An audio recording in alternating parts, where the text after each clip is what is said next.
da nossa economia. Para falar sobre imposto de renda, então, a gente recebe aqui no nosso estúdio o economista Carlos Honorato mais uma vez. Bom dia, tudo bem? Bom dia, bom dia. A gente conversava aqui nos bastidores, né? Eu pedindo auxílio aqui para a minha primeira pergunta.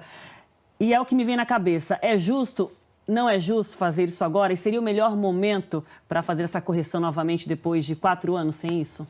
Olha, a tabela do imposto de renda, ela acaba tendo uma influência muito grande nas pessoas que pagam o imposto de renda. Quer dizer, hoje você tem um número de trabalhadores aí na faixa de 32 milhões de pessoas que são os contribuintes. Quem declara imposto de renda é 3 milhões e pouco, a partir de uma faixa de 2 mil e poucos reais. Quer dizer, uma mudança de cerca de R$ 80, que é o impacto que você vai ter nessa primeira faixa, para a pessoa que vai ter esse desconto menor, vai sobrar um pouquinho mais de renda, que é uma coisa que a gente está precisando hoje na economia. Talvez não seja o melhor momento. Nós estamos tentando entrar num foco de fazer a reforma da Previdência, ter um ajuste fiscal, cortar gastos. Então, você vem com uma notícia dizendo, olha, nós vamos reajustar a tabela onde o governo vai ter mais gastos ou vai diminuir a sua possibilidade de superávit. Porque a discussão, quando a última correção foi em 2015, né? A gente estava até falando na capa dos jornais que quando foi feita essa correção lá, o impacto foi de 6 bilhões a menos que o governo deixou de arrecadar. A questão é que as receitas estão vindo menores que as despesas. Sim. Mês após mês o governo está revendo ali e está fazendo o quê? Contingenciando, segurando, né? Apertando ali, congelando os seus gastos. Isso também tem um impacto na economia, né? Quer dizer, você libera de um lado, liberaria, as pessoas vão ter uma correção menor. Tudo bem que vale para 2020, mas, por outro lado, se a receita não corresponder, você vai ter que segurar, o governo vai ter que contingenciar e segurar seus gastos, seus investimentos, que também têm um impacto na economia como um todo, né? Talvez na fala do presidente esteja envolvida aí uma expectativa positiva da aprovação da reforma da Previdência. Por isso que o momento talvez não seja o ideal, né, de você notificar isso, porque justamente a gente ainda não tem a clareza do horizonte de quando a reforma acontecerá. Agora, do ponto de vista de justiça, né, justiça, não justiça social, mas de correção em termos das regras, nós temos que fazer essa atualização das tabelas do imposto de renda. Isso tem uma defasagem acumulada de coisa de 95%, se você somar todos os governos desde do Fernando Henrique. É óbvio que não é para se fazer isso agora, que senão você teria um impacto gigantesco nas contas públicas, mas a gente tem que começar a entrar no eixo de fazer as coisas certas, né? Não é o caso de você ficar tirando imposto das pessoas se o correto é fazer uma correção pela inflação. Mas aí faz, então, 2020 na expectativa de que a reforma foi aprovada. Né? Eu acho então, que... assim, você tem um ambiente mais favorável do ponto de vista econômico e de receita, e aí você consegue, com a outra mão, fazer essa concessão. Seria importante que fosse por partes, né? Quer dizer, vamos aprovar a reforma da Previdência, aí a gente começa a ter um pouco mais de folga de começar a fazer o que precisa ser feito em outros campos, né? Agora, Honorato, é isso, uma defasagem acumulada pela tabela do IR, diante da inflação, 95,46% nos últimos 22 anos. O que foi se acumulando ao longo de vários governos. Por que a gente chegou a isso, né? Porque dá para entender não ter sido feito nos últimos 4 anos por conta da recessão econômica, tudo que a gente viveu e está vivendo no país ainda. Agora, por que se acumulou tanto? E qual seria o plano ideal? Se a reforma for aprovada dentro de um texto que seja realmente o que o mercado espera, que o país precisa, qual deveria ser o desenho para que isso seja mais justo para todo mundo? Vamos pensar em duas coisas. A reforma da Previdência ela tem um impacto de longo prazo. A expectativa que a gente tem hoje é de 10 anos. Então, mesmo com ela aprovada nos moldes ideais, a gente ainda vai ter um aumento de gastos com a Previdência nos próximos 1 ou 2 anos. Em relação à tabela do IR, a tabela do IR é imediato, né? Agora, se a gente não faz as coisas direito, quer dizer, o correto é fazer o reajuste da tabela pela inflação, né? Então, eu acho que até a filosofia do ministro Paulo Guedes é essa, quer dizer, vamos começar a fazer o que tem que ser feito direito. O único problema é que ele não foi avisado nesse caso, mas são 2 elementos de fluxo de caixa para o governo diferentes, a reforma da Previdência e a tabela do IR, mas se a gente não começar a entrar nos eixos de fazer o que é certo, talvez a gente vai ficar sempre com essas distorções. Aí, em 20 anos, tem 90% de defasagem. E essa discussão do IR vem junto com uma discussão maior da reforma tributária, né? Que o governo fala, já se falava também, a gente está falando do imposto de renda à pessoa jurídica, né? Diminuir a alíquota com a CSLL e aumentar, passar a cobrar dividendos, taxar dividendos. Além de unificar ali os 3 tributos federais e 2 municipais e estaduais. Como é que você vê essa discussão? É necessária ser feita agora ou também, como você disse, sobre a estratégia de se fazer uma coisa de cada vez, eu acho que é mais interessante no sentido de você resolver os problemas. Se você joga tudo isso, dependendo do Congresso, muito provavelmente corre o risco de nada sair ou sair não do jeito que a gente gostaria.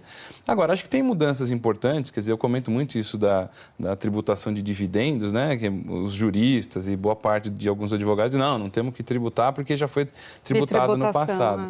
Mas você tem uma distribuição de renda concentrada, né? Quer dizer, você paga dividendos para algumas famílias, alguns grupos empresariais, e isso num governo que tem dificuldades fiscais seria mais justo que você fizesse a tributação desses dividendos. Então, eu acho que a reforma da tributária é o próximo passo imediatamente após uma reforma da Previdência. Vamos gastar o capital político inicial com o que é mais urgente, né, Júlio? Capital político, como se fala. Honorato, até já. Tá, okay. Não sai daí. Não, pode deixar. Olha, a percepção dos brasileiros sobre o fim da crise econômica, que se arrasta há um bom tempo, a gente sabe, não está nada boa. Uma pesquisa obtida com exclusividade pela Globo News mostra que 74% dos entrevistados dizem acreditar que as dificuldades não vão ser superadas neste ano como se esperava. Priscila Asbeck volta aqui então com mais detalhes desse levantamento. Estamos realmente menos otimistas, não é, Priscila? Com certeza, e vocês estão discutindo aí sobre o andamento da economia, né, a aprovação de reformas e tudo, e aparentemente, segundo essa pesquisa, o brasileiro já está sentindo esse pessimismo maior, já está sentindo que as coisas estão um pouco enroladas em termos de economia. A gente vai mostrar então para vocês, essa pesquisa foi feita pela Hello Research, que é uma empresa de pesquisas, e o que eles mostram? No começo do ano, eles perguntaram se os entrevistados acreditavam que a crise econômica ia acabar em 2019, se não ia acabar em 2019. 56% dos entrevistados em janeiro diziam que achavam que não ia acabar neste ano a crise econômica. Daí esse percentual foi aumentando, 66% em fevereiro, 73% em março e agora em abril, 74% dos respondentes disseram que acreditam que a crise econômica não vai acabar, ou seja, piorou a percepção do brasileiro em relação à crise. A gente preparou também uma segunda tela que mostra como que eles se sentem em relação às finanças pessoais. Então, eles perguntaram como vai estar sua situação financeira em 6 meses. Em janeiro, 56% diziam que estaria muito melhor ou melhor e agora são 46%. A gente teve uma queda de 10 pontos percentuais e aumentou o percentual daqueles que acham que vai estar muito pior ou pior, passou de 9% para 16%. Os pesquisadores também perguntaram se os consumidores se sentem mais à vontade para fazer compras grandes, na comparação com 6 meses atrás. 54% disseram que estão menos à vontade ou muito menos à vontade para fazer uma compra de uma casa ou um carro do que há 6 meses e 46% disseram que estão menos à vontade para comprar outros bens, como geladeira ou fogão, que são bens de menor valor, né? E 44% disseram que estão menos à vontade ou muito menos em relação a 6 meses atrás. A gente vai conversar agora com o Joelson Sampaio, que é coordenador do curso de Economia da Fundação Getúlio Vargas. Professor, o brasileiro está percebendo essas notícias ruins em relação à economia? Ele sente esse impacto do atraso na aprovação das reformas ou ele sente mais, por exemplo, dados de desemprego, estagnação de renda? Os dados de desemprego e de recuperação lenta da economia acabam afetando diretamente os consumidores, né? E isso acaba sendo refletido nos indicadores que você acabou de apresentar.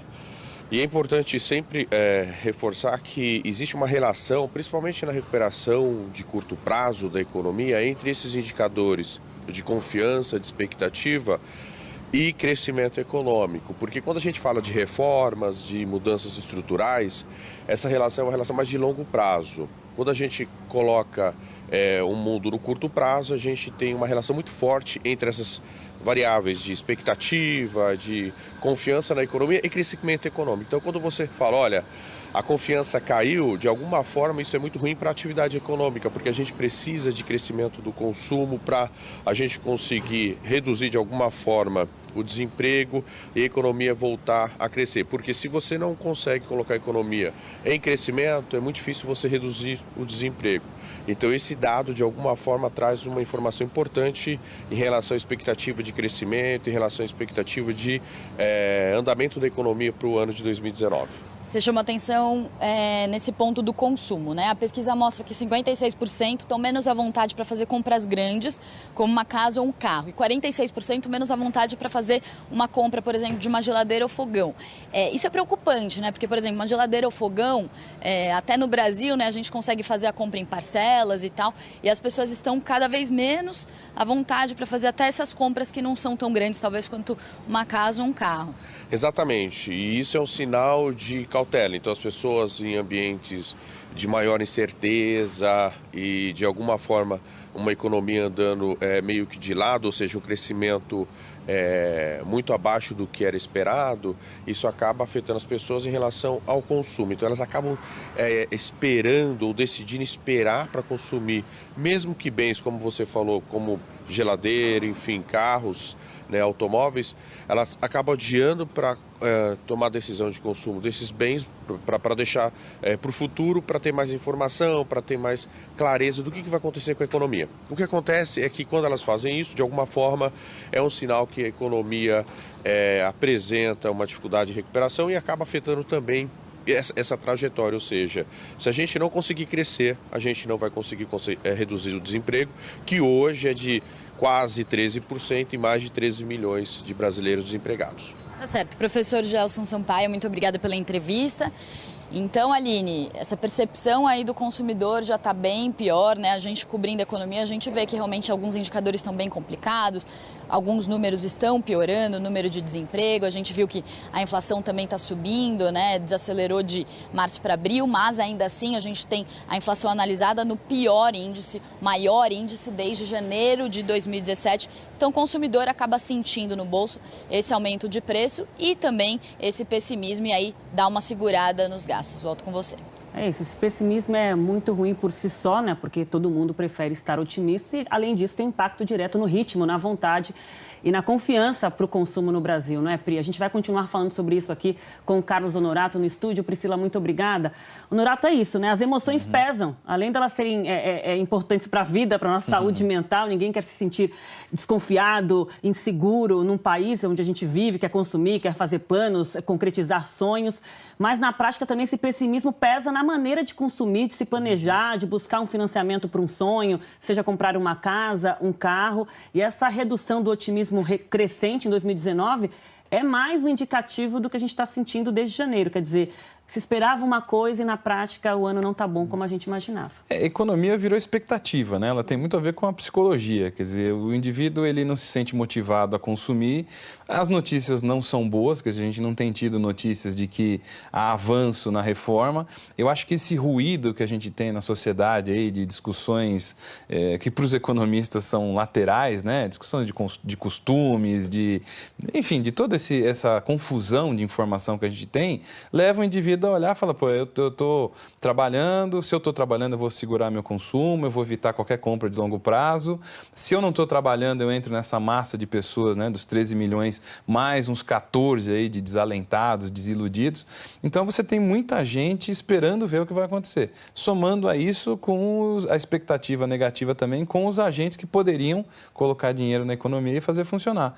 Então, esse ambiente muito negativo leva os indivíduos a não investirem, a não colocarem a economia para funcionar. E não é só por expectativa, quer dizer, o Brasil está um país difícil de se investir e de tentar ir para a economia real para fazer ela funcionar. Vamos só falar um pouquinho de expectativa, então, com relação ao Boletim Focus, que sai agora às 8h30 da manhã, com as novas estimativas do mercado financeiro para os principais indicadores macroeconômicos do país, PIB, inflação. O que a gente pode esperar, Honorato? Aparentemente, a inflação tende a ter aí uma queda, ou pelo menos se manter aí na base da meta, principalmente porque a gente tem um mês de junho aí que teve um impacto ano passado da greve dos caminhoneiros, né? Então, a tendência aparente é que a gente tenha uma inflação perto da meta. Do ponto de vista de PIB, a gente já tem alguns relatórios que estão indicando que você tem uma expectativa ruim. A gente passou a menos 1,4% no último. O que eu tenho conversado com alguns colegas, independente do relatório Focus, é que o Brasil fecha esse ano com 1%. que é mais um voo de galinha num universo de 3 ou 4 anos aí que a gente não cresce. Que nem ano passado, né? No passado também começamos com expectativa, foi reduzida pela metade e acabamos com 1, né? Quer dizer, teve a greve dos caminhoneiros, né? Foi teve a greve. Ali matou a expectativa e esse ano me parece que a gente ancorou tudo no tal do Fla-Flu do Paulo Guedes, que é ou aprova a reforma ou a gente não faz o que tem que ser feito. Então as apostas estão na reforma da Previdência para mudar as expectativas. Tem até um artigo hoje da André Lara Rezende, a gente estava falando mais cedo sobre isso no Valor Econômico, questionando justamente isso, né? Ele que já publicou um outro artigo mais crítico à política macroeconômica, publica um de novo, dizendo que não dá para apostar todas as fichas na reforma da Previdência, é a visão dele, né? A aposta na reforma da Previdência é um tudo ou nada, é aquele duelo final de filme de bang bang, ou você mata ou você morre, né? Do ponto de vista de estratégia de país, eu acho que a gente tem que pensar também se essa reforma não for aprovada ou se não for aprovada do jeito que a gente gostaria. Então você tem que ter uma saída. O país não deixa de funcionar por conta disso. Então, acho que a linha do André Lara Rezende é muito de você...